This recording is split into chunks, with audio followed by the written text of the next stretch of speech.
আমার প্রথমত কাজ থাকবে যে সকল প্রতিশ্রুতি ভোটের আগে আমি শিক্ষার্থীদেরকে দিয়েছিলাম এবং আমি যেই কথাগুলো বলে তাদের কাছে গিয়েছিলাম সেই প্রতিশ্রুতি যাতে আমি বাস্তবায়ন করতে পারি সেগুলো আমি সর্বাধিক গুরুত্ব দিয়ে কাজ করব। কিন্তু ভোট কারচুপির ক্ষেত্রে এই যেই দাবিটি করেছেন এটি সম্পূর্ণ ভিত্তিহীন। প্রথমত আসলে আমি প্রিয় শিক্ষার্থী ভাই বোনদেরকে ধন্যবাদ জানাই যে তারা আসলে ভোটের মাধ্যমে আমার উপরে আস্থা রেখেছেন এবং আমাকে তারা ভোটে বিজয়ী করেছেন। তো এই জন্য আমি শিক্ষার্থীদেরকে প্রথমত আমি আমার ব্যক্তিগত পক্ষ থেকে আন্তরিক ধন্যবাদ এবং কৃতজ্ঞতা জানাই।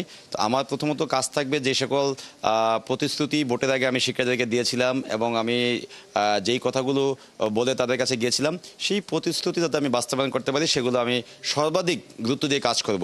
আর বাংলাদেশ জাতীয়তাবাদী ছাত্রদল সমর্থিত যে প্যানেলটি ছিল সেই প্যানেল দেখেছি ভোট গ্রহণ যেদিন ছিল ভোট গ্রহণের 1 ঘন্টা আগে তারা নির্বাচনের কিছু কারচুপি, নির্বাচনের কিছু অব্যবস্থাপনা বা কিছু ত্রুটি এই বিষয়গুলো সামনে এনে তারা সেখানে নির্বাচন থেকে সরে দাঁড়িয়েছে। তবে নির্বাচন ব্যবস্থাপনার ক্ষেত্রে কিছু অব্যবস্থাপনা ছিল, কিছু ত্রুটি ছিল, কিন্তু ভোট কারচুপির ক্ষেত্রে এই যেই দাবিটি করেছেন এটি সম্পূর্ণ ভিত্তিহীন।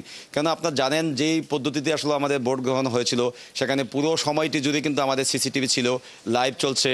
তো এখানে কিন্তু শিক্ষার্থীরা স্বতঃস্ফূর্তভাবে একদম সুশৃঙ্খলভাবে গিয়ে যার ভোটটি তিনি দিয়েছেন এবং যখন ভোট গ্রহণ শেষ তখন তারা আমাদের যারা নিরাপত্তা বাহিনী ছিলেন নিরাপত্তা বাহিনীর উপস্থিতিতে ব্যালট বক্সগুলো এজেন্টের সাথে নিয়ে আমাদের শ্রেণীর ভবনে আনা হয়েছে এবং সেখানে কিন্তু দেখেছি আমরা এজেন্টের সামনে ম্যানুয়াল পদ্ধতিতে আমাদের ভোটগুলো গণনা হয়েছে।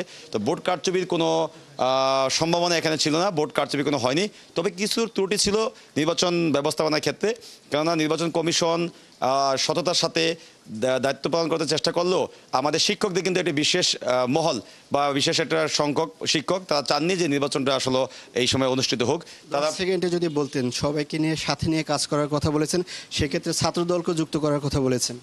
অবশ্যই আমি যেহেতু আসলে সবারই নির্বাচিত বিপি, সেখানে ছাত্র দল থাকবে, ইসলামী ছাত্র শিবির থাকবে, বাক্সাস থাকবে, ছাত্র ফ্রন্ট থাকবে, ছাত্র ইউনিয়ন থাকবে, সবাইকে সাথে নিয়ে আমি নতুনভাবে জাহাঙ্গীরনগর বিশ্ববিদ্যালয়কে বিনির্মাণ করতে চাই এবং আমি বিশ্বাস করি সকলকেই যে নতুন জাহাঙ্গীরনগর বিনির্মাণের ক্ষেত্রে আমি সবাইকে পাশে পাবো।